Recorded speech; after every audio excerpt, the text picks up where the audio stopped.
Hello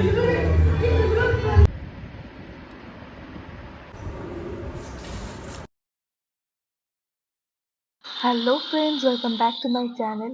অনেকদিন পরে আবার একটা ভিডিও নিয়ে এসেছি। কাল হলো জন্মাষ্টমী, তো আমি জন্মাষ্টমীর জন্য একটুখানি শপিং করতে বেরিয়েছি গোপলুর জন্য।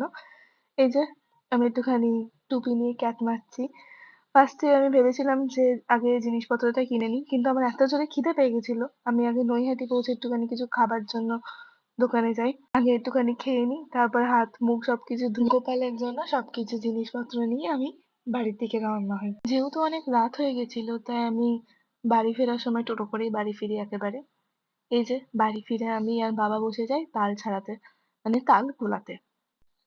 আমার বাবা এনেছিল কাঁচা তাল, আর সেটা ছাড়াতে বাবার আর আমার অবস্থা দুজনেরই খারাপ। এই যে দেখতে পাচ্ছ, এবার পরের দিন সকালে আমি আটা মাখতে বসে গেছিলাম। একটু দেখতে মেসি মেসি লাগছে, মানে একটু অগোছালো টাইপের, একটুখানি কেমন একটা লাগছে দেখতে, কিন্তু আমি ঠিক করেই মেখেছিলাম আর খুব ভালো সুন্দর লুচিও হয়েছিল।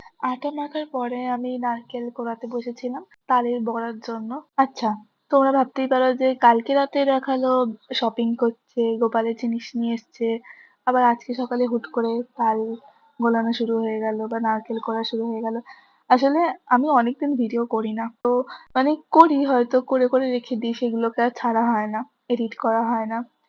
কাজের চাপে এসে আর পরে গিয়ে এডিট করতে ইচ্ছা করে না, বা অনেক প্রবলেম হয় বা শরীর খারাপ, অনেক ধরনের প্রবলেম নিয়ে আর কোনোভাবেই ভিডিওগুলো ছাড়া হচ্ছিল না। তাই আমি ভাবলাম যে ঠিক আছে, যতই যা হোক না কেন টুকটাক করে একটুখানি আবার ছাড়া স্টার্ট করি। হতে পারে আমার ভিডিওগুলোর মধ্যে অনেক ভুল ত্রুটি আছে, আগেও করতাম এখনো করছি, কারণ আমি প্রো নই। তো যদি কিছু ভুল থাকে বা খারাপ লাগে বা যাই হোক না কেন, তার জন্য আগে থেকেই সরি। যেহেতু বাবা কালকে কাঁচা তাল এনেছিল, তাই আজকে সকালে বাবা একটা পাকা তাল এনেছিল আমার কথাতে। ওটাই মা ভালো করে একটুখানি গুলে দিল। তো সেই পাকা আর কাঁচা দুটো মিলিয়ে তারপর তালের বড়া করতে বসেছি। তালের বড়ার মধ্যে দেওয়া হয়েছে হলো obviously তাল, তার সাথে নারকোলের কুচি মানে নারকোল কোড়া, অনেকটা চিনি, আটা, আর কলা দিলে নাকি ওটাকে মানে নরম হয়, তাই জন্য কলা মেশানো হয়েছিল। সবকিছু দিয়ে তারপরে ভালো করে মেখে ওটা কিছুক্ষণ রেখে দিয়েছিলাম।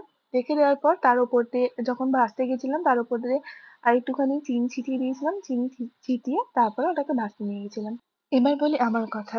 এই শাড়িটা আমি পরেছিলাম জন্মাষ্টমীর দিনকে। এই শাড়িটা যখন আমি পেয়েছিলাম, তখন আমি ভাবতাম যে এই শাড়িটা আমি কবে পরবো। এত সুন্দর একটা সাদা শাড়ি, যেখানে আমার ময়ূরের পালকগুলো এত সুন্দরভাবে দেওয়া আছে।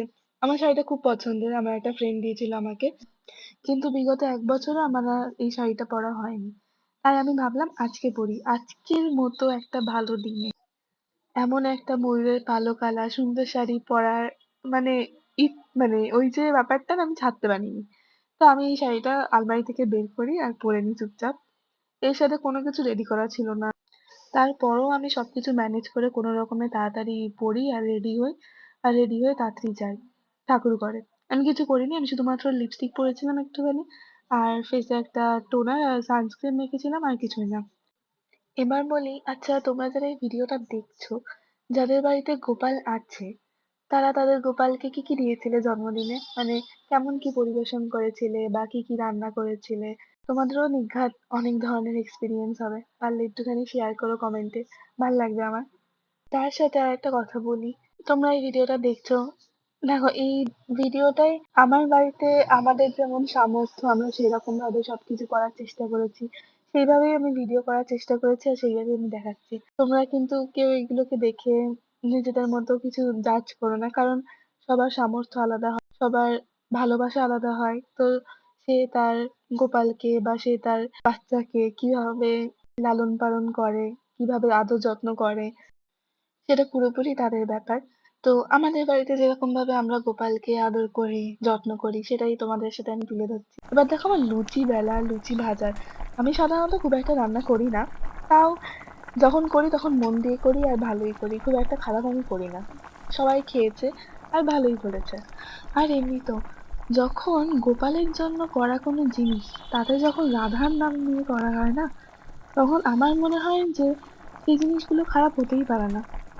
আর তার সাথে তুমি যখন তোমার মন, প্রাণ, ভক্তি সবকিছু দিয়ে গোপাল বলো বা যে কোনো ঠাকুরের জন্যই তুমি যদি কিছু করে থাকো, সেই জিনিসটার মধ্যে যতই খুঁত থাক, যতই খারাপ হোক, তাও ঠাকুর সেটা মানে মন থেকে গ্রহণ করে আর খুব খুশি হয় আমার মনে হয়। এটা আমার একান্তই ব্যক্তিগত মতামত। তো তোমরা এটা কেউ সিরিয়াসলি অতটা নিও না। এটা একান্তই ব্যক্তিগত একটা আমার চিন্তা ধারণা। মানে এটা আমার ভাবনা যে আমি এটাই ভাবি যে যখন মন থেকে ঠাকুরের জন্য কিছু করা হয় তার মধ্যে যদি একটু খুঁতও থাকে বা সেটা যদি একটু খারাপও হয়, তাও সেটা ভগবান মানে ওটা গ্রহণ করে।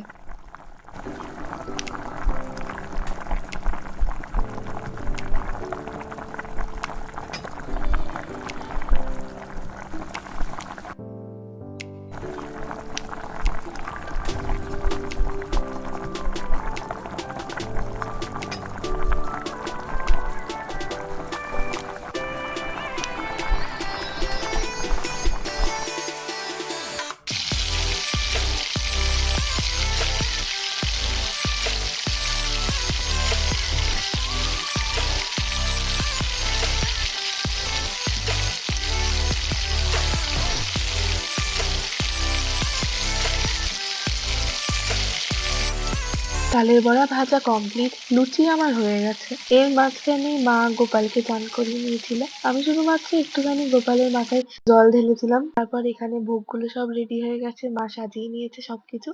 তারপরে মা এবার পুজো করবে। পুজো করা মা স্টার্ট করে দিয়েছে। আমাদের বাড়িতে পুরোহিত নিয়ে এসে জন্মাষ্টমী হয় না, কারণ গোপাল আমাদেরই বাড়ির একজন। তো আমাদের জন্মদিনের সময় যেরকম ভাবে হয় মাই সবকিছু করে, ঠিক গোপালের জন্মদিনের সময় তাই মাই সবকিছু করে। এখানে মায়ের যে গুরু মন্ত্র আছে সেই গুরু মন্ত্রটা বলতে বলতে গোপালকে ভোগ দিচ্ছিল। গোপালকে কেমন সাজানো হয়েছে বলো? গোপালকে পুরোটাই মা সাজিয়েছে। গোপালের জামাটা আমি এনেছি, কিন্তু গোপালের জামাটা একটুখানি বড় হয়ে গেছে, একটু না অনেকটাই বড় হয়ে গেছে। আসলে মা আমার একটুখানি গোপালকে বড় জামাই পরায়, কিন্তু আমি বুঝতে পারিনি জামাটা এতটা পরিমাণে বড় হয়ে যাবে। পুজোটা প্রায় শেষের পথে চলে এসেছিল। তো এখানে মার পুজো শেষ হয়ে গেল, তারপর কিছুক্ষণ আমরা বেরিয়ে গেছিলাম, গোপালকে খাবার খাওয়ার জন্য সময় দিয়েছিলাম। তারপরে আর ভিডিও ক্লিপগুলো অতটা নেওয়া হয়নি, এতটাই ক্লান্ত হয়ে পড়েছিলাম। আবার গোপালের খাওয়া হয়ে গেল, তারপরে আমি প্রসাদ ভাগ করলাম, প্রসাদ সবাইকে দিয়ে এলাম, আর তারপরে আমিও আমার খাবারটা খেয়ে নিলাম। আর এবার বলি, যদি এই ভিডিওটা তোমাদের ভাল লেগে থাকে তাহলে please do like, share and subscribe.